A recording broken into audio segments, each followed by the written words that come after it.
As you can tell, I'm really upset, right?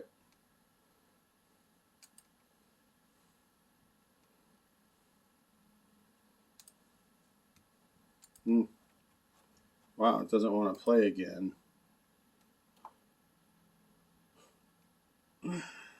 Well, let's see. I don't need that one up. I don't need that one up. I don't need that one up. I do need that one up, though. Thing, a police department from Connecticut, try to Anyway, contact this your local. Right? Yeah, last week. So it's not like she's just going to be, Forrest Gump and driving from one end of the country to the next. Make a long story short with that one. A later phone call revealed the fact that Suzanne Murray had absolutely lied. And I'll play that one for you. Oops, wrong button. Actually, wait. I might be able to play it this way. Okay, go.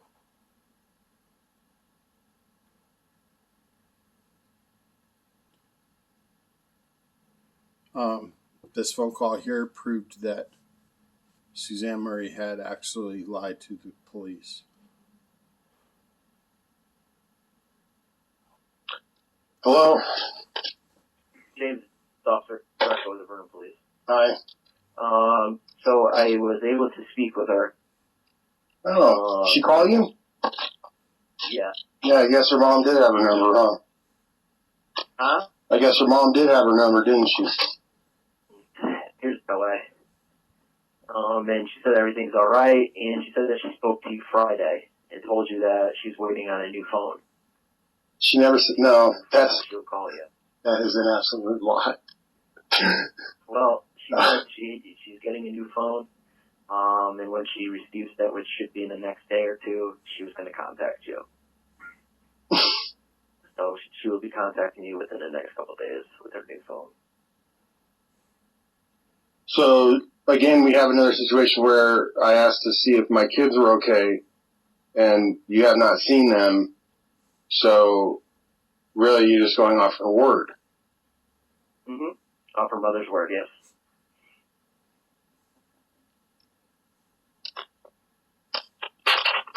Wow. I really hope nothing has happened to my kids. I really hope so. I won't put that part in. That's the part where I threatened a cop. Oh, I was so mad. I was so mad. So anyway, I'm in the process of trying to find you girls, and so, partly so I can get her served and I want to play for you a portion of the court hearing. Okay? This is a September 15th, 2017 court hearing, 12:38. Yeah, 1 second.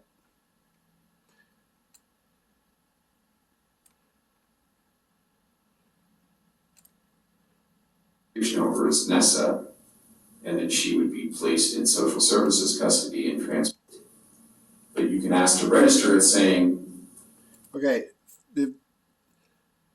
I went into this court hearing because I found out that because I could not get your mother served these papers, there would be two separate cases. At the end of the day, what would happen is Colorado would go off with a case with you, Nessa, and there wouldn't be a case for Megan.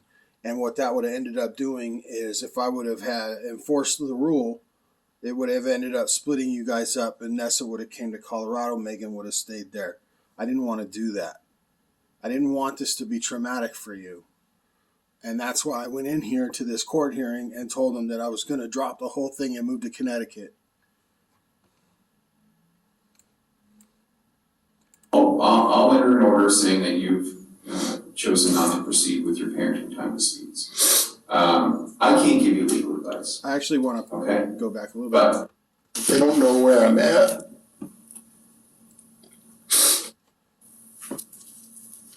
I can't change things between the mother and myself. I'll never trust her.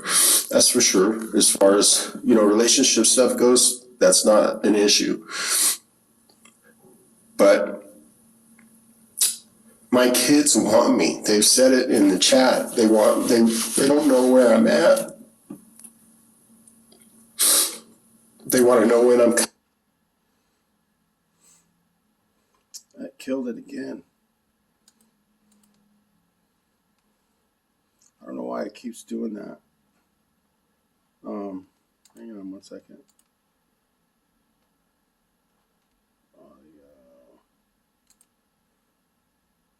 Quarter.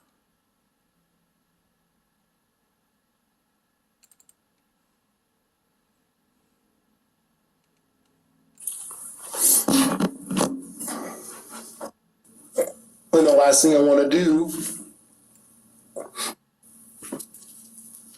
I can't change things between the mother and myself. I'll never trust her, that's for sure. As far as, relationship stuff goes, that's not an issue. But my kids want me. They've said it in the chat. They don't know where I'm at. They want to know when I'm coming back. And it really hurts. And the last thing I want to do is split them up. So what's your newest child's name? Megan, And how do you spell Meghan, it? And it's she have a middle name? Lelle. Shackelford. I'll enter an order saying that you've chosen not to proceed with your parenting time disputes. I can't give you legal advice, okay? But if you choose to go wherever they are, Delaware or Maine or Connecticut or whatever, it might be in your best interest to do two things. File a case for allocation of parental responsibilities with regard to Megan, because there are no orders with regard to Megan right now.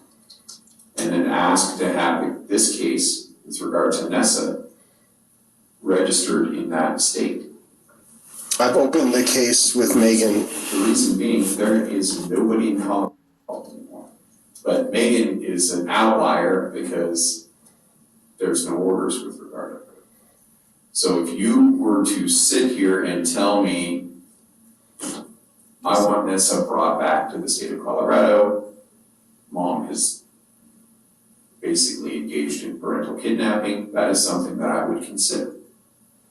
You aren't asking me to do that, and when you say you don't want to split them up, it demonstrates to me that you know there's no orders with regard to Megan. I only have jurisdiction over Nessa. Right. So if I'm gonna enter an order with a hammer, bringing mom back here, it's gonna be with one kid. I know that. That's your 2-year-old. That's why and I don't know exactly how that would work. I mean, I understand that one of the options is like a warrant or whatever for her arrest, in which case there would be nobody to watch the kids. They would both by default have to come back. Well, I would think. There's a number of things that could happen. It could be a warrant to take the child into custody, and then but the only child I have jurisdiction over is Nessa, and then she would be placed in social services custody and transported back to the state of Colorado, or you would go out there and get her. But How then traumatic maybe do you it's think this that would have weird amorphous No. mom situation. No. And so if it's not the greatest situation, what I'm telling you. So while I respect your decision, I understand your decision, I'm trying to gently give you some guidance as to what you may want to do.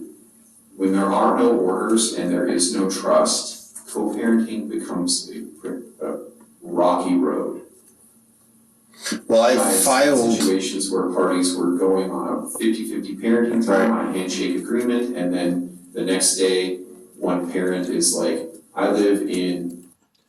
Handshake agreement. That's up to the time that I took you girls out of Connecticut and brought you back home. That's what your mother and I had. And that was always a slippery slope because I didn't know what was going to happen.